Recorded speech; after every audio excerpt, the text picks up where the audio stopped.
নমস্কার বন্ধুরা, আবার চলে এসেছি রান্নাঘরে। আজকে রান্না করব ঝিঙে পোস্ত।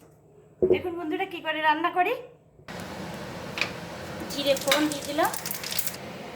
ঝিঙে আলু পোস্তটা কিন্তু খুবই ভালো লাগে না, আর আমার ছেলের তো একদম প্রিয় খাবার। ঝিঙে আলু পোস্তটা আর কিছু লাগে না। আলুটা দিয়ে দিয়েছি, আলুটা ভেজে নেব। আলুটাও ভাজা হয়ে গেছে, এবার আমি ঝিঙেটা দিয়ে দেব।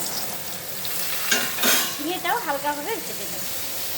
পরিমাণ মতো লবণ হলুদ দিয়ে দেবো। এবার টমেটো দিয়ে দেবো।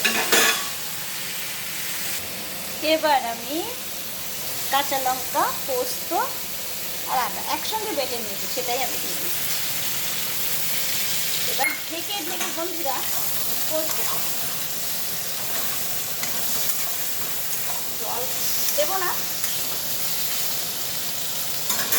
এটাকে আমি ঢেকে ঢেকে ঢেকে ঢেকে কষলে ভালোই হয় সবজিটা। দেখি এবার ঢাকনাটা খুলে কেমন হয়েছে। খুব সুন্দর কিন্তু হয়েছে বন্ধুরা, গন্ধ তো দুর্দান্ত বেরোচ্ছে, দুর্দান্ত সেন্ট বেরোচ্ছে।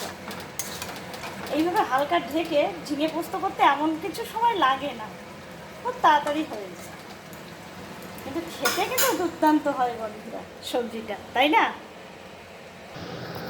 বন্ধুরা? সবজিটা হয়ে গেছে কমপ্লিট আমার ঝিঙে আলু পোস্ত। দেখুন দেখতে কিন্তু খুবই লোভনীয় হয়েছে, খেতেও কিন্তু অপূর্ব লাগে ঝিঙে আলু পোস্ত। কেমন হয়েছে, কেমন হচ্ছে কমেন্টে অবশ্যই জানাবেন বন্ধুরা। Thank you.